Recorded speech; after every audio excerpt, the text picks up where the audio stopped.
Hello अस्सलाम वालेकुम friends, कहिड़ा हाल आहिनि? ख़ुशि आहियो? उमेद आहे ताला पाक फज़लो करम सां ख़ुशी चाक चङा भला हूंदा। सो दोस्तों, अॼु हिन वीडियो में तव्हांखे हिकिड़ी ज़रूरी ऐं नंढड़ी ॻाल्हि ॿुधाइणु चाहियां थो। सो पंहिंजो थोरी तवजह ऐं गौर सां ज़रूरु ॿुधिजो। सभ खां पहिरीं ॻाल्हि त इहा ई त अॼु अलहमदिल्ला मौसम बि अहिड़ी आहे जो बारिश जी मौसम आहे ऐं सियारे जी पहिरीं बरसाति पाण वटि हिते पई आहे। सो ॾाढी ज़बरदस्त ही 110 पुठियां तव्हां बैकग्राउंड ॾिसंदा हूंदा, पंहिंजो ई स्टूडियो सम्झो जहिड़ो पुठियां आहे। सो इहो ॿुधायां पियो तव्हांखे त रिहान अलावाला जे नाले सां या रिहान अलावाला फेसबुक ते हिकु अहिड़ी शख़्सियत आहे जेका उन पंहिंजे वीडियोज़ में या अक्सर यूट्यूब ते या मुख़्तलिफ़ फॉर्मनि ते इहा ई ॻाल्हि कंदो रहंदो आहे त पंहिंजो पाण खे शो कयो, ज़ाहिर कयो। तव्हां वटि जेके बि सलाहियतूं आहिनि उन्हनि खे ॿाहिरि कढण जे लाइ तव्हां पंहिंजो नंढिड़ो वीडियो ठाहियो, जेतिरो बि तव्हां खां वीडियो ठही सघे थो तव्हां उहो वीडियो ठाहियो ऐं उन वीडियो खे यूट्यूब ऐं फेसबुक ते अपलोड कयो।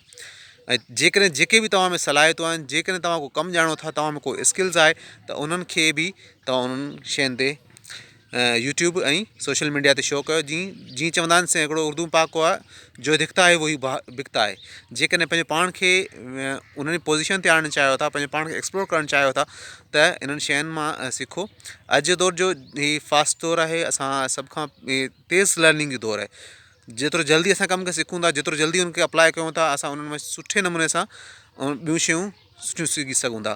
सो उन सभिनी सिंधी भाइरनि सभिनी दोस्तनि खे इहा गुज़ारिश आहे त पंहिंजो पाण में जेके बि सलाहियतूं आहिनि, यूट्यूब छाकाणि स्मार्टफोन त असां सभु यूज़ कंदा आहियूं, पर छो न असां उनखे हिकु बहितर मक़सद जे लाइ इस्तेमालु कयूं। असां जेकॾहिं को नंढड़ा नंढड़ा असांजा मसइला आहिनि, असां उन्हनि खे हल कयूं या उन्हनि खे हल करण जे लाइ कंहिं वीडियो जी सूरत में असां वीडियो ठाहे यूट्यूब ते उमाणियूं ऐं असां उतां खां ई इन शइ खे शो कयूं।